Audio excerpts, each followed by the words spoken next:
जैसे ही रवि के बारे में सनाया को पता चला, वो तुरंत वैभव के पास आ गई। दूसरे दिन सुबह सविता उन लोगों के घर आई। आइए सविता जी, सनाया ने अंदर आने का इशारा करते हुए कहा। वैभव के दोस्त के साथ जो हुआ वो देखते हुए मुझे तो ऐसा लग रहा है कि तुम लोगों के कहीं और चले जाना चाहिए। सविता ने सनाया को बताया। हम ऐसे नहीं जा सकते सविता जी, हमने बहुत बड़ी रकम का लोन ले रखा है। वैभव बेडरूम से बाहर आते हुए बोला। पता नहीं यह सब कब तक चलेगा। सनाया ने मायूस होते हुए कहा। सुनो, मेरे ध्यान में एक तांत्रिक है, उनका काला जादू, भूत प्रेत, ये सब बस में करना, ये सब उनके मानो दाएं हाथ का खेल है। तुम एक बार उनसे मिल लो, शायद तो तुम्हारी कोई हेल्प कर सके। भीमघाट के पास वो रहता है। सविता ने कहा। ठीक है, आज शाम को ही हम दोनों वहाँ हो जाएंगे, शुक्रिया। वैभव ने तुरंत कहा। शाम को वो भीमघाट पहुंच गए। एक छोटा सा घर, एक रूम और किचन, एक काली माता की मूर्ति जिसके पास धूप जल रही थी, जिसका धुआं पूरे घर में फैला हुआ था। उस धुएं को चीरते हुए एक आदमी बाहर आया।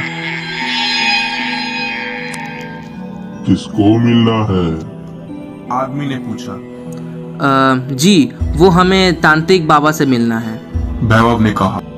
जी कहिए, मैं ही हूँ तांत्रिक बाबा। दोनों थोड़े चौंक गए।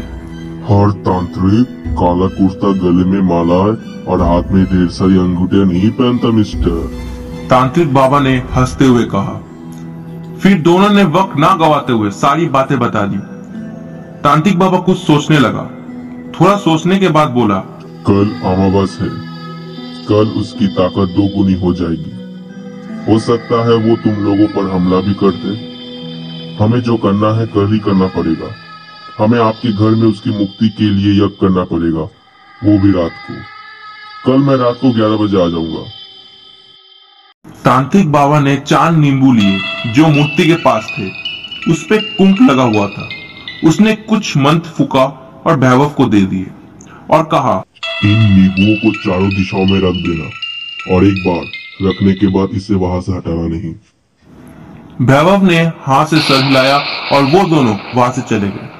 घर पहुंचते ही उन्होंने देखा कि सविता जी के घर के बाहर भीड़ जमी थी। दोनों वहां पहुंचे और देखते ही स्तब्ध हो गए। सविता जी की लाश पंखे से लटकी हुई थी। उसके शरीर पर कुछ कुछ जगह जलने के निशान थे। पुलिस लाश को नीचे उतारने की कोशिश कर रही थी और उसका पति रो रहा था।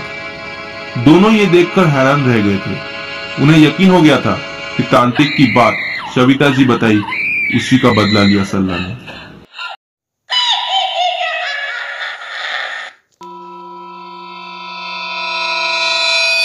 दोनों को घर पे जाने से डर लग रहा था। अभी तो आज की रात और कल का पूरा दिन उन लोगों को बिताना था। वैभव ने चारों दिशा में नींबू रख दिए। पूरी रात और दूसरे दिन भी कुछ नहीं हुआ, शायद नींबू के वजह से। रात के 11 बजे तांत्रिक बाबा आ गया था। रूम के सारे फर्नीचर हटा दिए गए थे। तांत्रिक बाबा ने अपने माथे पे भभूति लगा रखी थी, हाथ पे 2 बड़ी अंगूठियां और गले में काली मां का लॉकेट। तांत्रिक बाबा ने लाल कंकु से एक बड़ी गोल आकृति बनाई, जिसके बीचों बीच गेहूं का ढेर किया, फिर चावल और वैसे ही सारी सामग्री रख दी। बीच में यज्ञ कुंड रख दिया। तांत्रिक बाबा ने दोनों को उस सर्कल में आने को कहा। कुछ भी हो जाए, इस सर्कल से बाहर मत निकलना, वरना मौत का तांडव होगा। वो किसी को नहीं छोड़ेगी, वो इस सर्कल में नहीं आ पाएगी। तांत्रिक बाबा ने समझाते हुए कहा। यज्ञ शुरू हुआ। तांत्रिक बाबा ने मंत्र बोलना चालू किया। वो बार बार सल्ला का नाम ले रहा था, पर कुछ हलचल नहीं हुई। जैसे ही तांत्रिक बाबा ने आहुति देना शुरू किया, वो गंध आनी शुरू हो गई। हवा तेज होने लगी। दोनों डर गए। दोनों ने एक दूसरा का हाथ पकड़ लिया। तांत्रिक बाबा सल्ला के नाम की आहुति दिए जा रहा था। तभी अचानक एक हवा का झोंका आया और सनाया को सर्कल के बाहर फेंक दिया। तांत्रिक बाबा खड़ा हो गया। ये कैसे संभव है? तुमने नींबू को हटाया था? थोड़ा सोचने के बाद, हाँ, शायद सोफा खसीदते वक्त। वैभव इतना ही बोल पाया कि सनाया की चीख सुनाई दी। दोनों ने देखा सल्ला ने सनाया का हाथ पकड़ा हुआ था और दोनों हवा में तैर रहे थे। सनाया के शरीर पर धीरे धीरे जलने के निशान बन रहे थे। तभी तांत्रिक बाबा ने एक प्याले में से गंगाजल लिया जिसपे कंकु मिला हुआ था, कुछ मंत्र फूका और सल्ला पर डाल दिया, जिसे सल्ला कमजोर पड़ गई और सनाया का हाथ छूट गया। जैसे ही भैरव सनाया को लेने आगे बढ़ा, सल्ला ने भैरव की ओर अपना हाथ किया और भैरव उछलकर दीवार से जा टकराया। तांत्रिक बाबा फिर से गंगाजल लेने वाला था कि अचानक सल्ला ने उसे भी उछाल के जमीन पे पटक दिया। वो वही बेहोश। अब फिर से सल्ला और सनाया हवा में तैर रहे थे। सनाया बेहोश हो चुकी थी। सनाया के शरीर में से धुआं निकलने लगा। भैरव को कुछ समझ में नहीं आ रहा था कि अब वो सनाया को कैसे बचाए कि तभी रुक जाओ सरला, छोड़ दो उन्हें, तुम्हारा गुनहगार मैं हूँ मैं। वैभव आवाज की दिशा में मुड़ा और वो उसे देखता ही रह गया। वो वही बुरा आदमी था जो उस दिन वैभव को रास्ते पे मिला था। आप तो वैभव कुछ आगे बोल पाता तभी सल्ला ने बोला, तो तुम आ ही गए मंगेश। सल्ला जोर जोर से हंसने लगी। वैभव भी आश्चर्यचकित होकर उस मंगेश को देख रहा था। तो आप ही इनके पति हो जो इनकी मौत के बाद से गायब थे? वैभव ने कहा। गायब नहीं, भाग गया था मुझे जिंदा जलाकर। सल्ला ने चीखते हुए कहा। क्या? वैभव ने चौंकते हुए पूछा।